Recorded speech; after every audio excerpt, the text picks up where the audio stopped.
Hello guys, ഇന്ന് പഴം കൊണ്ട് പെട്ടെന്ന് ഉണ്ടാക്കാൻ പറ്റിയൊരു പലഹാരമാണ് ഉണ്ടാക്കുന്നത്.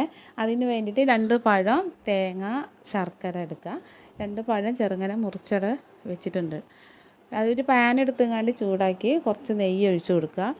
അതിലേക്ക് ഈ ശർക്കരയും തേങ്ങ ഇട്ട് കൊടുത്ത് 2 മിനിറ്റ് നേരത്തേക്ക് ഇളക്കി കൊടുക്കുക. കുട്ടികളൊക്കെ സ്കൂളിൽ വന്നു കഴിഞ്ഞാൽ പെട്ടെന്ന് ഉണ്ടാക്കി കൊടുക്കാൻ പറ്റിയൊരു പലഹാരമാണ്. ഈ തേങ്ങ ഇത് നന്നായി മിക്സ് ചെയ്ത് നല്ലോണം ചൂടായിട്ട് വന്നിട്ടുണ്ട്. അതിലേക്ക് ഈ പഴം നമുക്ക് ഇട്ട് കൊടുക്കുക. അതിട്ട് കൊടുത്ത് ഒരു 5 മിനിറ്റ് നേരത്തേക്ക് സിമ്മിലിട്ടിട്ട് നല്ലോണം ഇളക്കി കൊടുത്തു കഴിഞ്ഞാൽ ഈ പഴം പലഹാരം റെഡി.